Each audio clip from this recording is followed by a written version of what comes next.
He's like, thank goodness, put down a tape ASAP, get it to me tomorrow if you can. When I saw Rhiannon, it felt like all of that could just be thrown out the window and just like be yourself. Alex and Olivia just have this utter adoration for each other. Okay, well, we need to make more, particularly, Olivia and Alexander's story.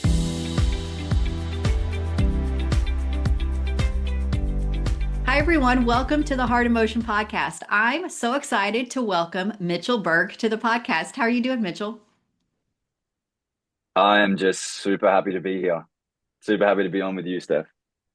I'm so excited to talk about. I think it's amazing that your team, Rhiannon, you, Adrian, the whole team, this is your third movie together on Great American Family. It's on PureFlix. Like you and I were talking a little bit before I hit the record button. It's going to go other places. So you playing Alexander and a Royal Wedding, which is the third installment of A Royal in Paradise. How much fun is that for you to know? We've done this three times now.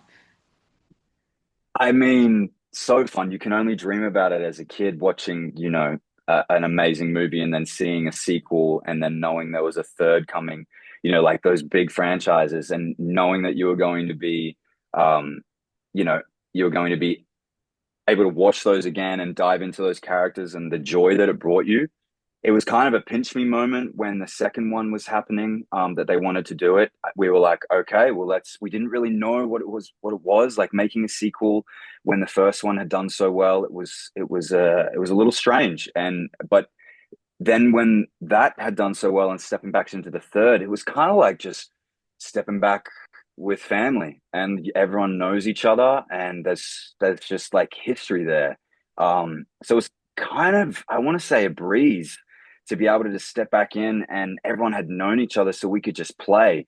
But the funnest thing was being able to bring the crew who hadn't been on the previous films on before and kind of show them what it was like to make a movie like this quickly at the pace that we do.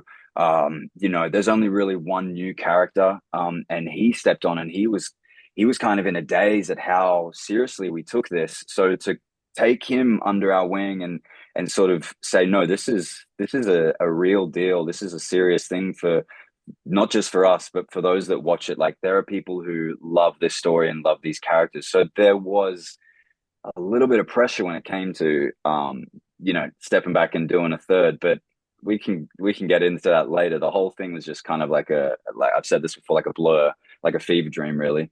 Yeah, Yeah, that's amazing. Well, since you've been on this is your first time on the podcast, you've got a great story yeah. about how you even got to be a part of this project. But take us back. How'd you even get into acting? Because I know you do a lot of work outside of film, even that's pretty cool to hear about. I do, Steph. Yeah. I mean, how I got into acting. I mean, I was always a very active child, I would say, as my parents would say.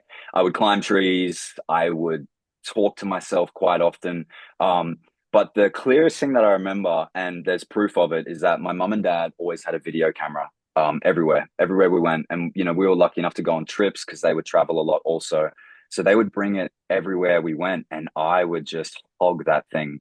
I mean, my brother and my sister didn't get a look in, but I would just come up with these characters, do them to the camera just to I don't know, make my mum and dad laugh, annoy my brother and my sister with it. My mum would have dance nights, and I mean, to put it in a nutshell, all that kind of led to when I was at school, and I just had this urge to perform, and I didn't know how. I obviously I was in drama, I was in a drama class, but I would watch these young guys up on stage, and it just felt so far away. Like I didn't know how to get there, and be up there. But I really wanted to. And there were, like at my school, there were a few boys who I thought were my friends, like, and we were in part of the same group. There was only a couple of them, but that would sort of just throw shade and like would kind of knock me down, almost kind of just bully me out of it in my head. And at the time, when you're 13, 14, it's a lot to take on. You don't know how to deal with it. And at the time it felt a little bit like being bullied out of it. But my mum was the biggest advocate for me, and she really pushed me into it. And when I say into it, I mean like we had an arts program at school, and and that arts program was one of the biggest in the country. One of my mentors at school, a great teacher named Darren Harvey, and then other great people who were part of it, who I'm still friends with today, like Alistair Tompkins and Adam Lopez, who's my singing teacher. They were just three really strong male figures in my life at that time who really showed me that boys can be part of the arts. And I, started in grade nine. I went, oh, sorry, grade 10. And then I went all the way through to the end of school doing these musicals. I led West Side Story in my graduating year. And I just remember having the I can't remember the name of it now, but basically just the book of what the musical was. I can't remember the actual name of it. And I was just like taking notes constantly. I wasn't going out. I was just staying at home. And I just got the feeling like this is what I want to do. And when I left school, I auditioned for the acting school, and I got in straight out of school. Like I was 17, fresh baby, me thinking that I knew what I wanted to do. And I just kind of kept having epiphanies. I called it artistic momentum back then because, I had other things that I was being pulled towards, like a business degree and playing sport. But I knew that if I didn't continue down that path of, the acting, I think it would have fallen away. And every year since, it's just been more clear and evident to me that this is something that I want to do. I want to be part of this industry, tell stories. But yeah, to your point, is that there have been some hurdles along the way, like with COVID, and there was the strikes and all this kind of dark cloud that sort of hovers over our industry quite often. And I thought, well, if I can't act, then I might as well get onto a film set somehow.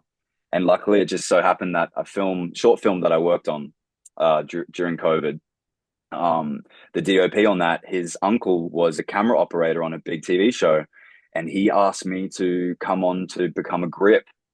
And basically, for those at home who don't know what a grip is one of the hardest working, um, strongest, smartest people on a film set, but they don't get all the recognition. They build the cameras, so they build what the cameras go on, and then they deal with, they help out the lighting people. They rig big blue screens if need be. We weigh everything down with shot bags, and we're running around. And I had no idea what all that was. And this was pre A Royal in Paradise. Um, and so I jumped onto that set so fresh, so baby faced, that they started calling me Hollywood. And I was like, I'm really getting humbled here. And I love it. Like, why do I love being hazed so much? I think it was just because it made me realize that actors are so important, but everything that goes on before the actors step onto set is so um, unrecognized sometimes, I find. But it's definitely, the more recognition is coming from it, absolutely. But it just opened my eyes to what a film set was, what filmmaking was. And so I continued that for about 18 months. Sorry if I'm talking too much, by the way. I know the story is dragging on. Keep going. No, go for it. Okay. Um, and I gripped for 18 months without sort of booking an acting role that whole time. I was taping a lot. I would go to set at 6 a.m. I wouldn't get home till 7 p.m. And then I would have to have dinner, and then I would tape till about, 11 p.m. and then get back up at 6 the next day because my managers over in the States were sending me a bunch of tapes. And I was like, well, I need to put these down. I mean, I'm doing the gripping so that I can act. And it was just like relentless. I was so tired, but I was just so happy at the same time. It was this weird thing that was going on. And then cut to, I finished like a 6 month brutal job out here in Australia. And I sort of pretended that I booked an acting role because my boss had asked me to come on to this next thing. But I just felt like if I say yes, then I'm probably going to be stuck for another little bit, just not getting any acting work. And I said no. And then within a week, I booked my first main stage show. at Queensland Theatre, and I performed in that for like 8 weeks. We rehearsed for it was like a total of 3 months, and I was on a high. I was just like feeling elated. I was like, this is what it built to. And then cut to 2022, I booked this massive touring role as Peter Pan, and I started rehearsals. We were waiting for the shipment to come that was carrying this massive tent, and cut to then about April or maybe May, um, it got shut down because the ships couldn't come out of China and carry the equipment to Australia, so they had to shut it down. But like I think a week or two after that, the casting director for a Royal asked me if I was in Australia, and I said, "Yeah, yeah, Ben, I've just like jumped off this Peter Pan thing." He's like, "Okay, thank goodness. Put down a tape ASAP. Get it to me tomorrow if you can." And then within 3 days, he got back to me, and they got back to me saying that they wanted to have a chemistry read with Rhiannon. Yeah. And so all this is happening. And then cut to a week later, I had to meet with the head of Jaggy. I had to meet with the director, Adrian, and then basically convince them that I was like, I could act a little bit older. So I made sure that my voice was a little bit deeper that day. I wore a tight shirt because I thought, oh, yeah, I kind of look a bit muscly. Maybe that'll help. Um, uh, I don't know if it did, but I think my main point to convince them was that I knew how fast they would shoot.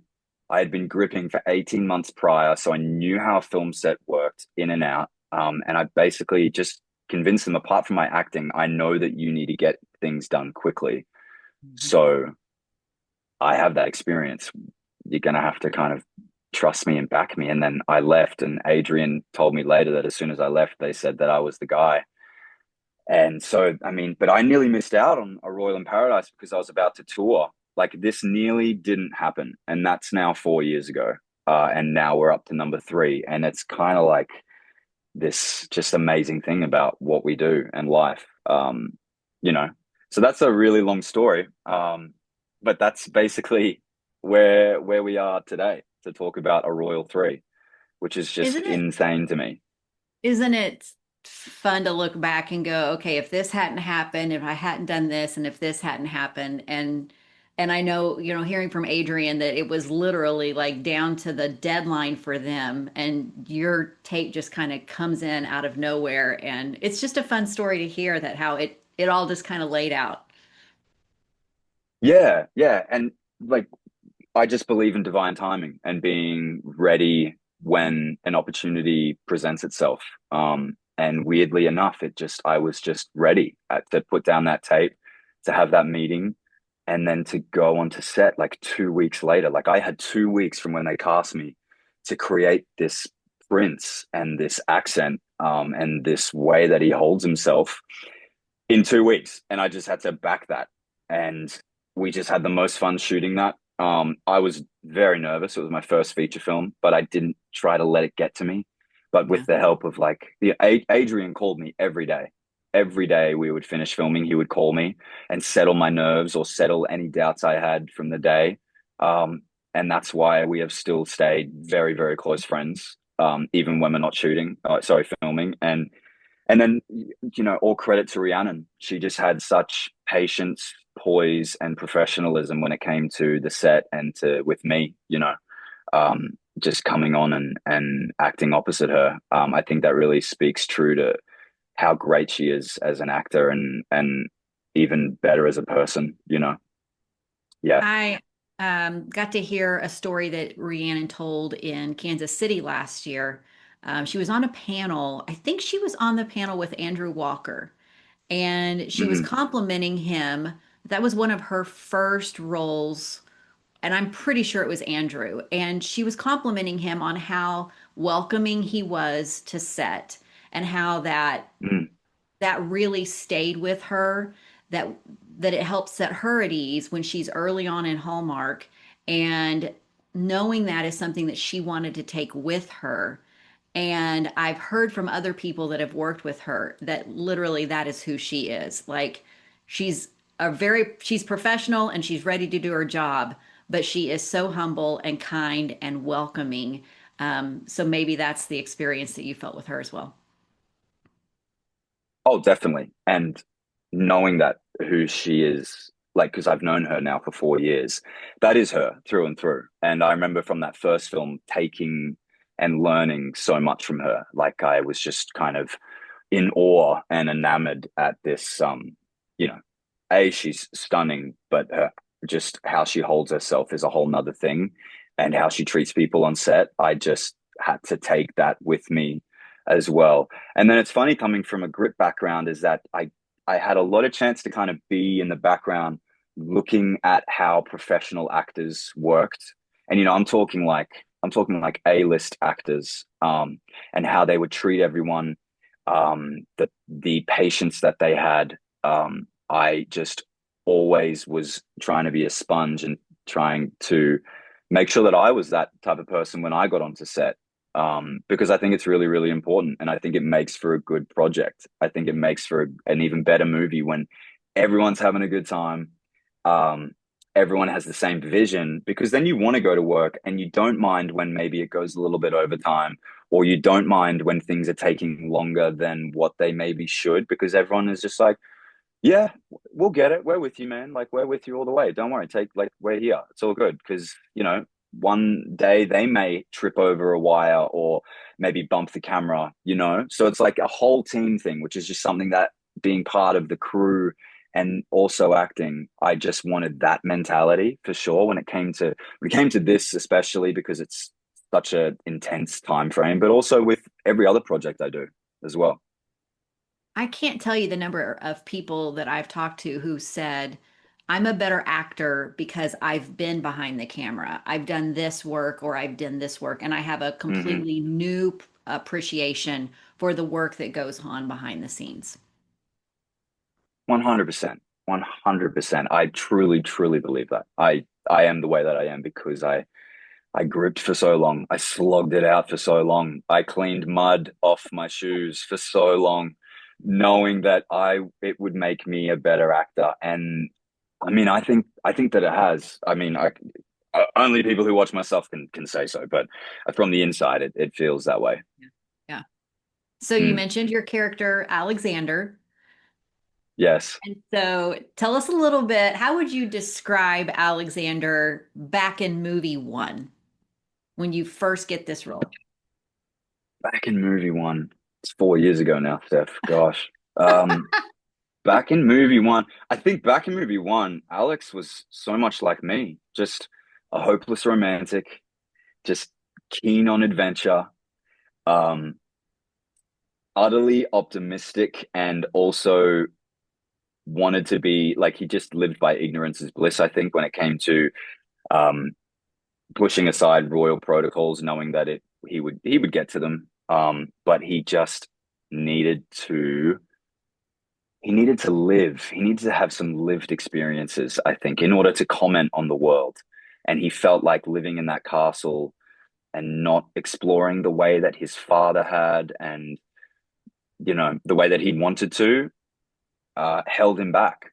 So when he was let loose on the Haven Isles, he was taking it all in too much, that he chose to lie for a majority of the film because he was enjoying himself too much. Um, but then, like any good person, a bit of that guilt creeps in. So I think he was just honestly, this gorgeous, gorgeous lost puppy, just full of life, dives into something, and then lives to maybe regret it a little bit, but needs to make up for it after. And his character meets Olivia, played by Rhiannon. That's And right. do you remember that those first moments of filming between the two of you, and you're developing those characters? Yeah, you know what? For some reason, in my mind, I, we filmed on the Haven Isles, sort of at the beginning of the shoot, and we had to film this montage moment where we're kind of falling in love with each other, and realizing, oh, I think I kind of like you. Um, I think like Rhiannon sort of did this funny face that she often does now knowing her. And I just kind of saw how silly she could be, and it put me at ease because I think for some reason they set up on me first to get kind of my coverage, which was pretty daunting. Because like I hadn't, it was my first feature film. I had to like be on. Don't get me wrong, I had done short films beforehand, but nothing to like this scale. I was sort of a little bit nervous, wanting to make sure that I had put things in place. And, like I had a process, I had a discipline. I'd come from acting school, I'd learned all these techniques. But when I saw Rhiannon, it felt like all of that could just be thrown out the window and just like be yourself, be a little goofy. And so she just instantly put me at ease. And I remember being there and shooting that long walking scene with her on the beach when we're eating frozen yogurt, and she just had this way of just talking to me like she was just talking to me and looking at me. There was no acting. It was just her really just living in the character. Um, so yeah, I think I just remember just being like, I'm gonna be okay on this shoot. Yeah. I think I'm in good hands. I can just be myself. I don't need to try too hard, really. Yeah, I hope that that answers that, because that's the feeling that I had when we first kind of started being on camera together. Yeah. Knowing that I could just kind of go with the flow with her, and I could also maybe throw out some options which could make her laugh. And I think that they did. She may beg to differ, but I think that they made her laugh. And she definitely made me laugh. So yeah, laughter was definitely a way in for the both of us. Definitely clicked pretty quickly, the two of you. Because you guys, I would it's, say that we clicked. yeah, for sure. Oh, okay, thank you. Yeah, I would say Yeah. that we clicked pretty Yeah. quickly. Yeah, yeah. Did you guys have any idea? I mean, were there even any conversations in the first movie or even when you wrapped that, hey, there's a potential for us to do two more movies? No, no, no, it was not mentioned. It was not even spoken of. There were things thrown around, like, of course, hey, a Royal 2, like, who knows? But never like, oh, we're definitely doing a Royal 2. No, I mean, we shot that movie for nothing. And we were told, this movie will just kind of come into the TV movie world, and then it'll just bump out, and just kind of enjoy it whilst it's there. Never in a million years would we have thought that it would have the reaction that it did. I mean, when that trailer came out, and Adrian is more of a numbers guy than me, but back then when it came out, um, it hit 1.2 million within, I think it was maybe 2 weeks or something. And for one of these movies to hit that, and especially on like Jaggy's roster, everyone was like, okay, all right, let's calm down. Nothing, it's still just going to be pop in, pop out. And then, I mean, here we are, Steph. I don't know. The proof is in the royal pudding. So, what do you think it is that everybody was like, we need a two and we need a three? Honestly, it's a story. I think it's honestly just the story of, because the royal world is um, it's so taboo. We don't get an insight into it. And so it's a little slice into something that we as, civilians don't really get an insight into. And we created something that it just has a lot of heart. I mean, despite like Alex being a prince and Rhiannon being, sorry, and Olivia being this, you know, um, famous writer, they're still just people. And I think what we really narrowed down was, well, they're honestly just two people who want to fall in love, who want to trust, uh, and have this kind of undeniable chemistry. And we want them to be together, I think. And despite you know, the obstacles between them, they want to make it work, even though it'll be a challenge. And Adrian and Kyra, the writers, definitely left it open at the end when Alex says, a royal life is challenging, and basically saying we'll have to work at it. but I want to do that with you. And then for Olivia to say, well, I'm ready to do that too. Um, I think a lot of people can relate to that because, whether it's long distance, whether it's that, you know, time frames don't meet up when it comes to people's work schedules, or there's family differences or religious differences, or just anything like that where there are some differences or there's going to be some challenges. I think people can relate to wanting to work through it together and just seeing it out and not kind of pulling the plug before they even dove in, really. So I completely agree, by the way. Um Yeah, I would add, if I can, when you talk please. about it's absolutely relatable. We've seen some of the Prince, movies, princess movies, and you're kind of, it's a little gimmicky, This one, I agree, absolutely relatable. Good story, that's relatable. But you and Rhiannon also make the couple very believable. So I think it's a combination Mm. of a great story, but also the two of you are pulling it off nicely. And I think that's probably what sucked people in, if I can just add to it. Well, please do. Thank you so much. You are right. I mean, yeah, Rhiannon and my chemistry is, yeah, it's really nice to be able to have that with her. Yeah, we definitely have it, and it helps. It helps. She's amazing, and being able to play off her is a dream, really. Yeah.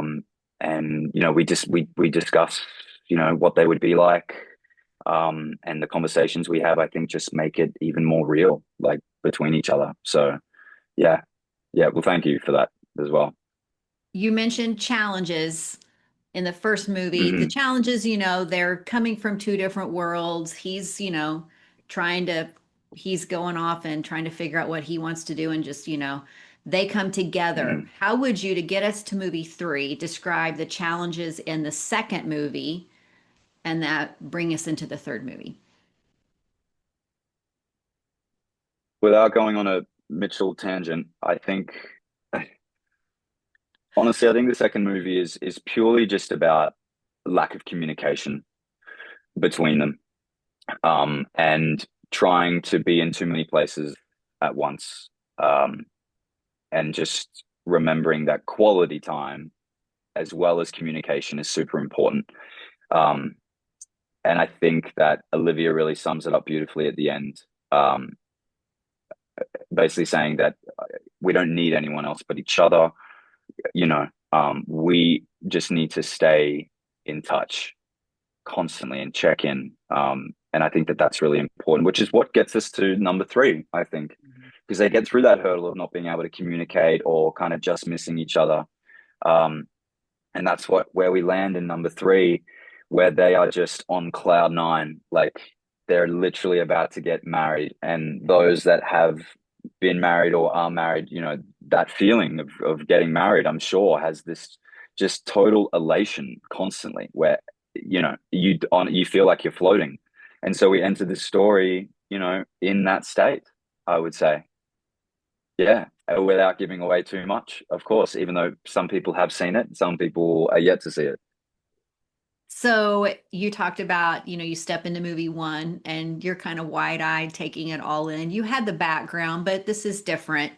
How was it for Hmm. you stepping back in to movie three?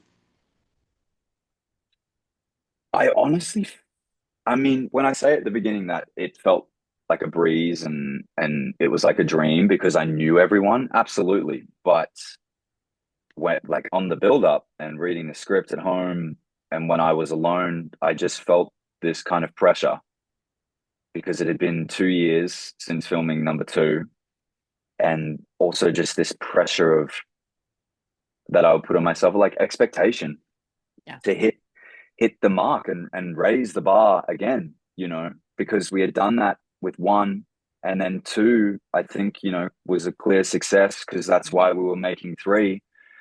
And so then I went kind of a bit, I felt like this imposter syndrome of like, had both those sort of been a fluke? Because I don't know. And you can ask people, like, I'm a confident person, I think. But When it came to this, like Alexander, I didn't want him to be. I didn't want to make sort of the same choices I had in one and two, and so I put this pressure on myself. I think on the build up to make sure that I didn't, and I didn't want to really play it safe. But like all this was kind of spinning around, stepping into number three, when really like he's always been there. I crafted him 4 years ago. Like he is within me. He is part of me. And so just backing that, I think. But I really had to let go of this expectation of trying to raise the bar for number three. And also, so many people love these movies.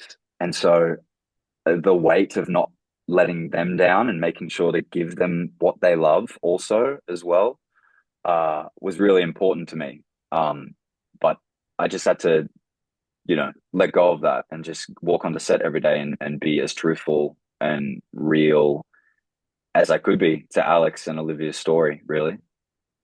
Did you find yourself focusing more on, I want to tap back into how I've played Alexander, or did you ever find yourself, now that you know the character so well, going, what could I bring to him that's different than the previous two movies? Where'd you land?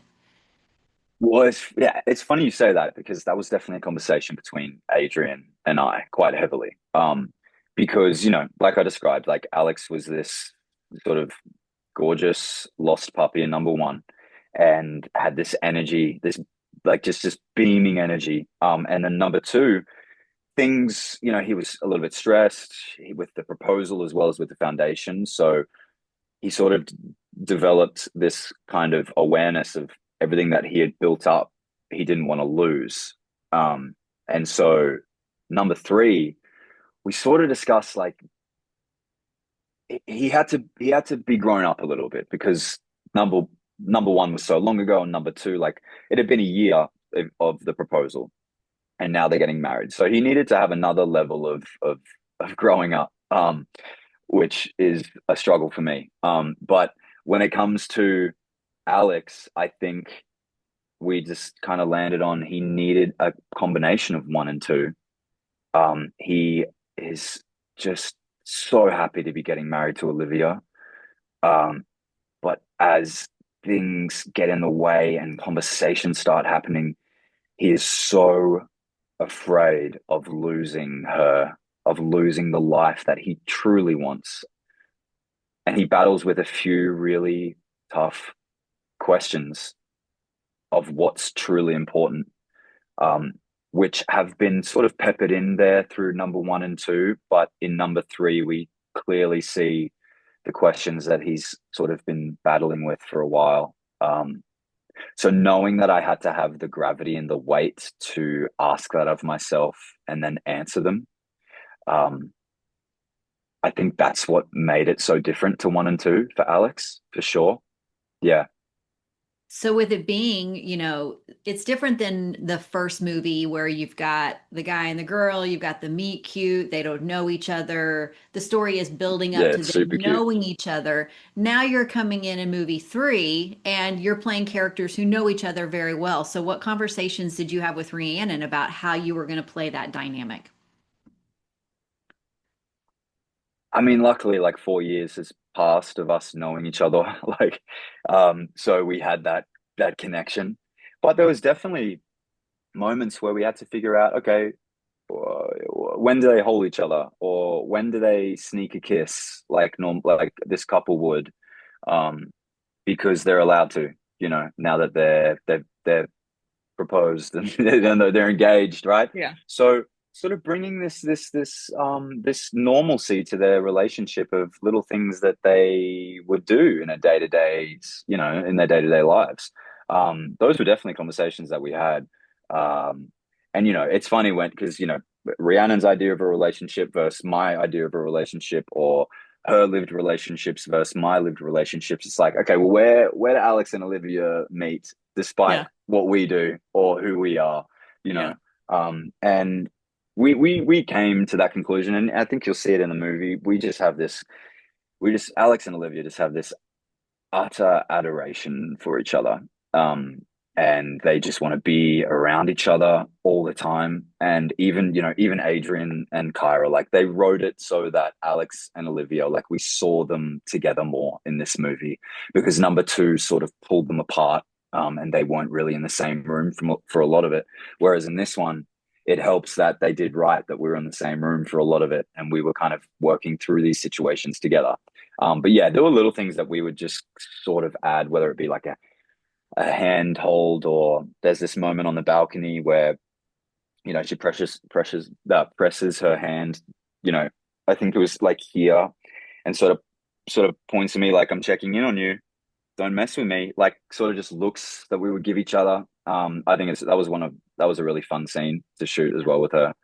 So just like little things, little things that couples do that we just wanted to make sure were sort of in there as well. So if the challenge in two was getting them together in the same room and them getting on the same page, what is their challenge in number three without giving too much away?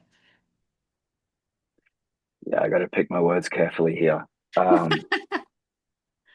I They don't want to have be a Tom Holland. they have external forces that are challenging them. Is that a good way to say it? There's I would say so. I think there are a couple of challenges, and one of them, the biggest one, is like the external challenge that there is this law that has now been put in front of them that will prevent them to marry.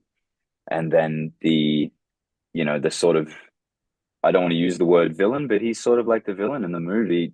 He's trying to use it for his own gain, really. And so there's that challenge. But then for Alex, without giving too much away, it's the challenge of what will I have to sacrifice in order to have this life with Olivia that I want? And so that is a real internal challenge. Um, and then for Olivia, I think she goes through a lot of a challenge of, again, she puts in so much effort to be liked and loved by the Tarobian people. Um, and it's kind of hurtful for her when she potentially feels like they don't want her as their future queen. And so she's kind of dealing with that challenge to feel like if she belongs, basically. Yeah. Um, I would say those are like the main three challenges for sure. You've Yeah. got um, movie one, beautiful to look at, a lot of the beach, all the paradise stuff. We get to three. Mm, There's some gorgeous, like rooms, sets, all of this in three. You talked about like one and just the budget that you guys had. It's beautiful to look at. Both one, both two, three, but three is a different mm, vibe, but it's still mm. beautiful sets. Do you talk a little bit about those? I mean, like, can we get the book room? I want the book room. How good is the book room? I mean, it has some of the most uh, untouched books in history of Australia. Now, there's a little spoiler as well that number three again was filmed in Australia, in my hometown, Brisbane, in this gorgeous um, parliamentary old library that, um, like I said, had some of the oldest books and the leather. Our cinematographer Jake, who hadn't done the first two, so he had to really figure out how he was going to give it the same feel, but two, sort of put his own flair on it, I would say.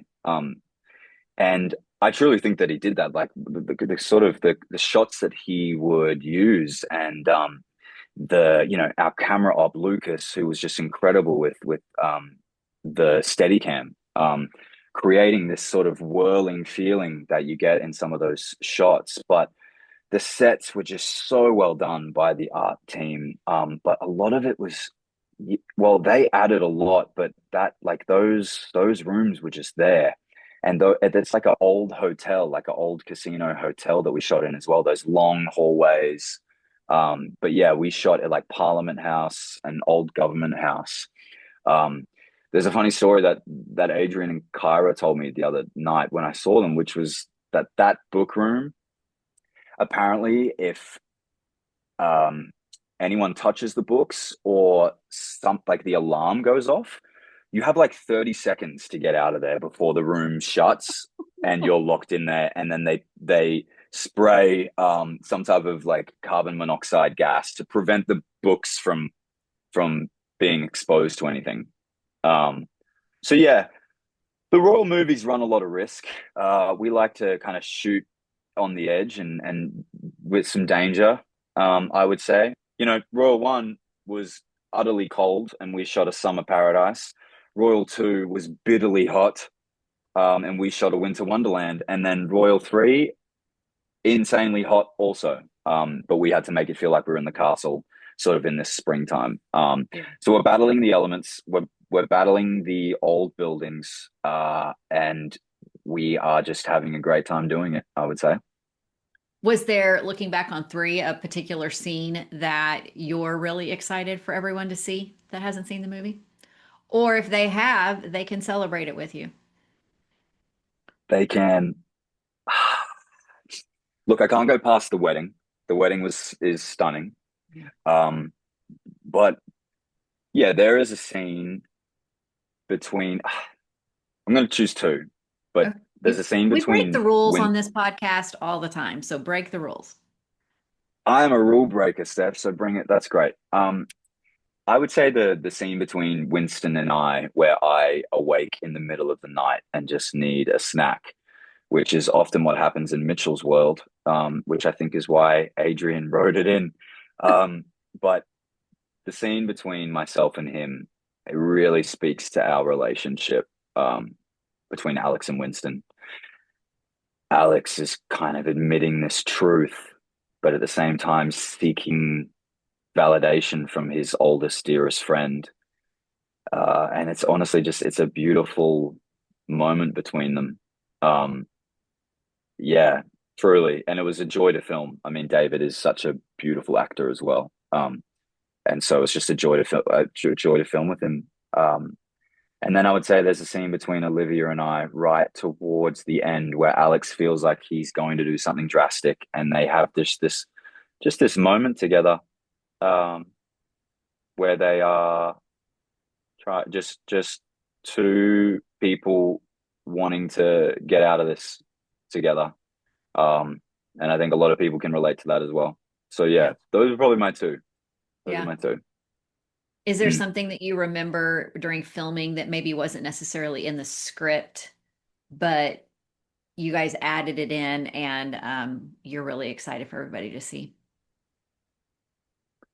Goodness, I know you wasn't guys on do a the lot of script. collaboration. You've got quite the collaborative team here where you're kind of, creating things also. Like he gives you that freedom, Adrian does. Oh, Adrian lets us run with it. You know, he's someone who he puts it down to the casting. I mean, he just lets us play, which is so great. Because he knows that we know these characters so well. I mean, and he's always there to rein it in if we do go off kilter.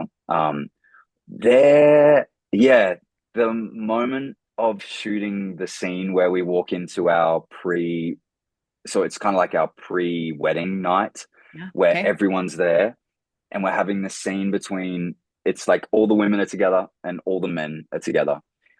There is a couple moments within that where all the men, and I only can speak for because I was only in that circle, where there were a few kind of ad libs, and all of us very much broke character quite often shooting that scene. And I think people will pick it. Just a couple of things that we would throw out there when were doing that advice scene. I'll call it the advice scene. Yeah, Okay. Okay. yeah, So yeah. now that we've done three movies, is I there know. potential for number four? You're very good, Steph. I cannot speak to it. Um, I mean, there's always potential for anything, isn't there? I know that it's what the creatives would want. I know it's what the fans would want. I mean, it's what we all would want 100%. So there is always a potential for number four, definitely. And I'm sure people can leave comments and potentially pick what it would be and what it would be about. So let's just see, you know, Do you have when ideas and about if that what happens. where are Alexander and Olivia going next? Do you have any ideas? Absolutely, but they're right now going to enjoy their honeymoon, their well-deserved honeymoon together. And we definitely have ideas of where it would go. Um, can't deny that, but I can't speak for the powers that be that Yeah. will make this Yeah. number four. But you know, it's on Great American Family right now, and they do a Mhm. fantastic job on their website. I was just there last night. If people are loving this, they can go on there and leave a good review. And Great American really does pay attention to those reviews. I've been on lives where Bill Abbott talks about them a lot. Big time. I mean, the fans are what keep this engine going, Yeah. of these beautiful films. They're the reason why we make them 100% because people love these movies. And it's great that they do. We can't let romance movies sort of fade out. They're so needed. And it's the fans that make it. And it's so evident that the fans and the people watching these movies just love it, need it in their lives. They want more. And so it's just evidence to the people making it that okay, well, we need to make more, and we'll continue to write out these stories, particularly Olivia and Alexander's story. Yeah, so we'll see, Steph. I hope so. I I hear that Rhiannon gives great wrap gifts, like when the movies are wrapped. She does. She does give great rap gifts. So much so that I wish that I had brought it upstairs with me to put it on this podcast. But yeah, for those of you playing at home, Rhiannon, she does. She has an insane ability to find gifts throughout shooting and deliver them right at the end. And she's been doing it since movie one, but this gift in particular tops them all off. And I'm not just saying that because potentially my face is it been blasted on a glass that holds beer that she gave to myself, Adrian and Kyra. And it's a frosted beer glass with me in that volleyball scene in number one. I don't even know where she found it. I mean, how would she even come up with that idea? And then to find a place that made it beats me. She's incredible. I have no idea, but yes, I drink out of it to answer those questions. I'm sure people are Nice. wondering. Nice. She Yes, had to I be drink out of it. she had to be thinking about it from probably early on to be able to pull that off. Oh, big time, big time. And she played it all nonchalantly. Oh yeah, I just went and got it. Got it last week. Yeah, so here you go. I'm like, Ree, this is incredible. Like, Yeah, how did you even make this happen? I love it. Sorry, I'm I love not just saying it's incredible because it's my face, but yeah, Absolutely. it's a really great rap gift. No, Adrian showed it on another podcast, and I was like, well done, well played, Rhiannon. Yeah, I and we need to now sell them. I hope people can buy some. You need a number four just so you can return the favor. Correct. We do need a number four so I can return. I don't even know what I would get her. I need people send me some ideas for We'll Rhiannon's do rap it. gift. We'll do it. We'll do it. Yeah. Okay, on a more serious note, you've done three movies now as Alexander. What has playing Alexander taught you about yourself as an actor? What a great question. What has it taught me? I think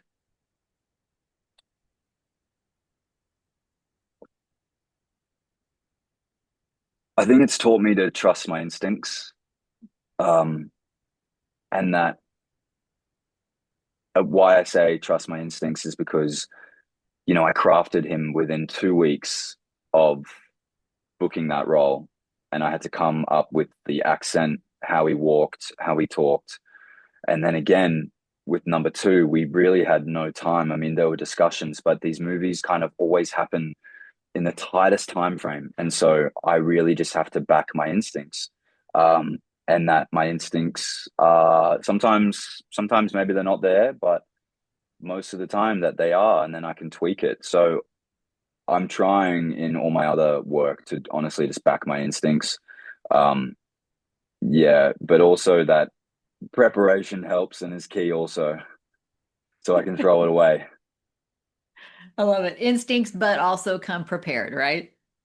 Yeah, exactly. Prepared to be instinctive, sorry. So, where do you land right now? I mean, you do a lot of the stage work and all of that, but then you've tapped into this rom-com film world. Like, Mm. what's on your radar that you want to do next? I constantly ask myself that, but honestly, I'm seeking any good story, as often all of us are. I mean, but I was fortunate enough to do a real change of lane last year where I was in a serial killer film, a thriller, and played one of the most famous serial killers to date in America. Just a little guy called Ted Bundy. Um, and so that comes out. Yeah, and it's a real change of pace for me, for sure. But again, talk about backing my instincts. Like I just had to. Otherwise, I never would have stepped onto that set. And I would have kind of freaked myself out about it. But, I've always been a fan of comedy. Some of my favorite actors are, Robin Williams and Jim Carrey. But gosh, could they be dramatic as well, and some of the dramatic performances. So I'm just trying to figure out what comes my way. I've got an action that I'm doing at the end of the year, an action thriller, but um, stories that make people feel seen is sort of what I'm after. I would say. Yeah. I love anything that has some historic substance to it as well. Um, that's kind of where I'm sitting right now. Um, but something that just has a little bit more grit and edge to it, I would say, because I really enjoyed diving into the world of like a psychopath and a serial killer. It's really interesting to me, Yeah. to say the least. To say the least, without sounding like one myself. But it's kind of true because it's Yeah. talk about something that we don't know. Yeah. I don't, we don't really know about it. Yeah. So historic as in it happened, not like period drama, but like historic, like this happened, nonfiction. Oh, don't get me wrong. Period drama, bring it on. Like Pride and Prejudice, Bridgerton. I am obsessed with that type. Okay. But also, yeah, I think historic. Like I've always been a fan you know, of war films and the story that they tell. And but also there is just, I mean, history is happening right now. History is Mhm. happening tomorrow. We are Mhm. constantly living through history, and so we need to catch up, or sometimes we actually need to go all the way back and make people realize this has been going on for a long time. Let's rehash this. Let's maybe tell it in a different time period to hope that it lands in this time period. Yeah. But It that's really where I does. sit, Steph. It really does sound like you just want to tell a good story, right? I You just mean, want to yeah, tell. without sounding, too actory. It's like it's just what I'm after. Yeah. I'm after Yeah. something yeah, with a good story. Good. Yeah. So where will we be able to see the Ted Bundy stuff? Do we know? It is fine. Yeah, it's finding a home between streamers right now. And Okay. it will have a theatrical release. But it's kind of finding a home between those Okay. streamers that are going after it. So Just yeah, be on the lookout. definitely. Oh yeah, I'll be putting it up and posting all about it so that people can see it because it's a really cool film. Okay. Yeah, And where can everybody yeah. follow you to stay up to date on all things Mitchell Burke?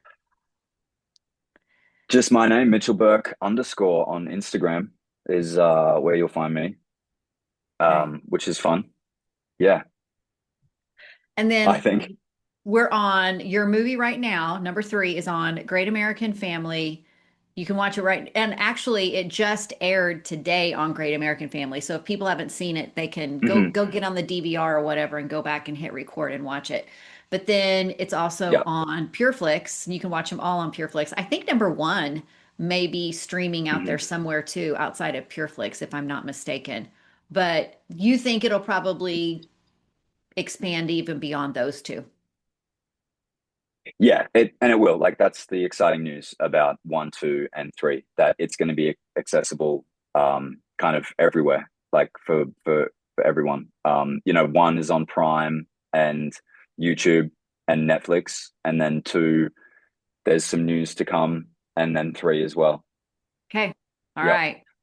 And so I want to remind everybody, check that out. And then also send Mitchell on Instagram all of your wrap party #4 movie gift Please, I need ideas help. for Rhiannon.